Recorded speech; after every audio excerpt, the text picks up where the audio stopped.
Vamos a molestar a Claudio Capararulo en la mañana, que es el director de analítica de la consultora, porque bueno, nos enterábamos que después de varios años, ya no tengo mucha idea, 5 años fue Impuesto País, deja de ser aplicado desde el día...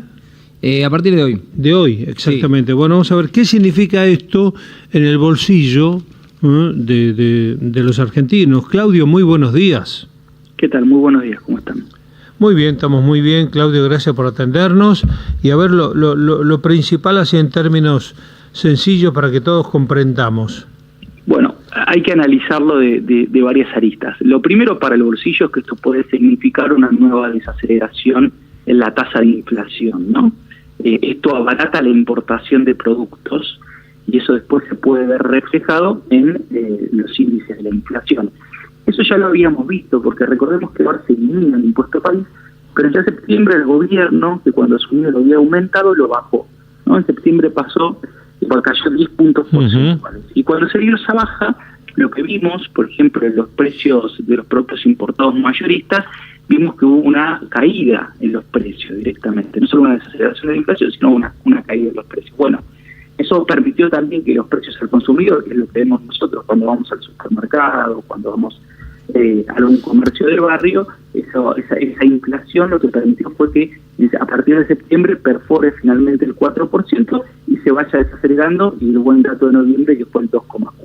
Entonces, en primera medida, esto puede ser una buena noticia para el bolsillo. Ahora, hay que analizarlo también en otras aristas desde el punto de vista macroeconómico, y también recordemos que esta era una fuente desde 2020, cuando en realidad fines de 2019, cuando se impone el impuesto país, pasó a ser una fuente muy importante de recaudación, ¿no?, para el Estado. Entonces, la contracara de esto es que bueno, se pierde una fuerte importante de recaudación de parte del Estado, y al mismo tiempo que estamos en un contexto de apreciación cambiaria, en otra palabra, que el dólar está barato, esto a su vez aumenta los incentivos para que aumente frente a las importaciones, en un contexto que por la herencia de la deuda externa que recibe el gobierno, va a ser un año más complejo porque hay que hacer fuertes pagos de deuda en moneda extranjera, deuda en dólares. Ahora sí, la baja de impuestos es como un norte que lo tiene muy alto, creo que Sturzenegger es un poco el emblema. O sea, cada vez que se baja un impuesto se va a decir, bueno, recaudamos menos, pero digo, ¿no es el camino, Claudio? Bueno, lo importante obviamente es por eso te repito, me parece que es una buena noticia, también lo que permite es facilita el comercio exterior y las regulaciones y simplifica el sistema impositivo. Después eso no quiere decir, por algo el gobierno no lo había sacado hasta ahora, ¿no? Porque hay tiempos y uno cuando toma una medida de política económica también tiene que considerar las otras aristas que impactan, si no obviamente tendríamos una economía muy diferente, seguramente. Si solo fuese una buena intención, el gobierno ya hubiese sacado... No, bueno, pero los gobiernos que les gusta emitir papel tienen que tener todos los impuestos. No, bueno, a ver, yendo por ahí, si quieres un poco a tu primera pregunta, lo que sí me parece es que de todas formas, lo que seguramente si el gobierno tomó esta decisión ahora es porque considera que fue el momento adecuado y tiene de vuelta las condiciones para perder esta fuente de recaudación. De todas formas, me parece que es interesante siempre, porque si no también nos diría, bueno, listo, bajen impuestos país, eliminemos ingresos brutos, bueno, empecemos a eliminar un montón de impuestos que seguramente van a ser en corto plazo bueno para la economía, pero siempre también hay que mirar la contracara, y porque muchas veces las medidas son graduales y no se pueden hacer de un día para el otro. No, primero supongo que hay que, el tema de déficit fiscal y demás, y después se irán bajando los impuestos, ¿no? Supongo. Sí, claro, recordemos que, por ejemplo, hubo hace un par de años me parece que a mí siempre es un caso que me resulta muy ilustrativo, ¿no? Una primer ministro en Reino Unido tomó la decisión apenas asumió de bajar fuerte los impuestos. Y el mercado financiero, que tiene siempre una posición muy a favor de la reducción de los impuestos, tomó esta medida de muy mala manera. ¿Por qué? Porque automáticamente lo que dijo es, está muy bien que vos bajes los impuestos, pero por otro lado, ¿cómo vas a financiar todos los gastos que todavía tenés? ¿Sí?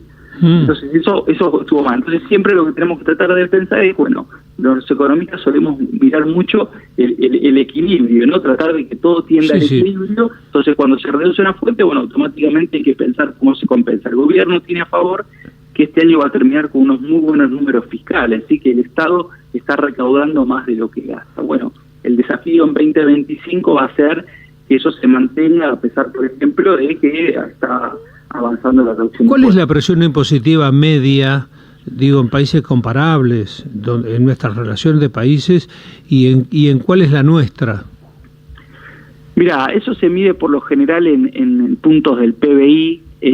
La Argentina tiene una presión impositiva, por ejemplo, similar a la de Brasil, y en muchos casos similar y hasta a veces en el margen menor, por ejemplo, a países europeos. El problema que tenés en la Argentina es que esta presión impositiva, como tenemos una economía informal muy grande, muchas veces recae sobre un solo sector de la economía. Claro. Está mal distribuida esa presión Sí, fiscal. los que estamos adentro del corralito. Claro, y al mismo tiempo, el otro problema que vos tenés es que obviamente si vos tenés una presión fiscal elevada, pero sentís que el Estado te brinda servicios públicos. Claro, sí. Tengo salud, educación, montones de cosas que acá el que está en el corralito encima tiene que pagarse eso por fuera. Claro, entonces muchas veces también es esa sensación, ¿no? Decís, bueno, en Europa se pagan impuestos muy altos, impuestos a los ingresos muy altos, por ejemplo, en España, etcétera. Por caso también España, mismo Francia, tienen problemas de grandes estrellas que muchas veces leemos en los diarios, que buscan irse a Andorra o buscan irse a otros países donde la presión fiscal es menor. Ahora, en esos países seguramente mucha gente está de acuerdo con una presión fiscal alta porque es cierto que después el Estado se los devuelve. Bueno, en la Argentina muchas veces, como vos señalabas, algunos sectores sienten que no es así, ¿no? Decime la última, Claudio, dado que estos son meses donde se calienta un poquito la economía, ¿cómo ves la inflación que venía bajando, más, menos, pero bajando? ¿Qué puede pasar con diciembre? No, la inflación se venía desacelerando, como vos decís, hay una tendencia marcada, sobre todo, como decíamos antes, a partir de la reducción del impuesto país en septiembre. Nosotros desde Analítica tenemos una proyección de inflación en diciembre similar a la que tuvimos en noviembre, va a promediar un 2,4%. Ahora, la reducción del impuesto país y al mismo tiempo, si el gobierno finalmente avanza en la decisión de bajar que aumenta el precio del dólar oficial, este famoso 2%, seguramente esas dos medidas pueden facilitar generar las condiciones para que la inflación vuelva a descender un escalón más, ¿no? Que perfore finalmente el 2% mensual. Estás hablando de enero en adelante. Exactamente, al menos durante un par de meses, porque de vuelta tenemos que mirar qué pasa en otras cosas de la economía y bajar el crawling play del 2 al 1% en un contexto donde Brasil devalúa fuerte su moneda y el precio de la soja cae, también puede tener contraindicaciones. Claudio, bueno, gracias por todo el año y buena Navidad, buen fin de año, lo mejor, un abrazo. Igualmente para ustedes, hasta luego, un gusto. Hasta luego. Claudio Capararulo, director de Analítica.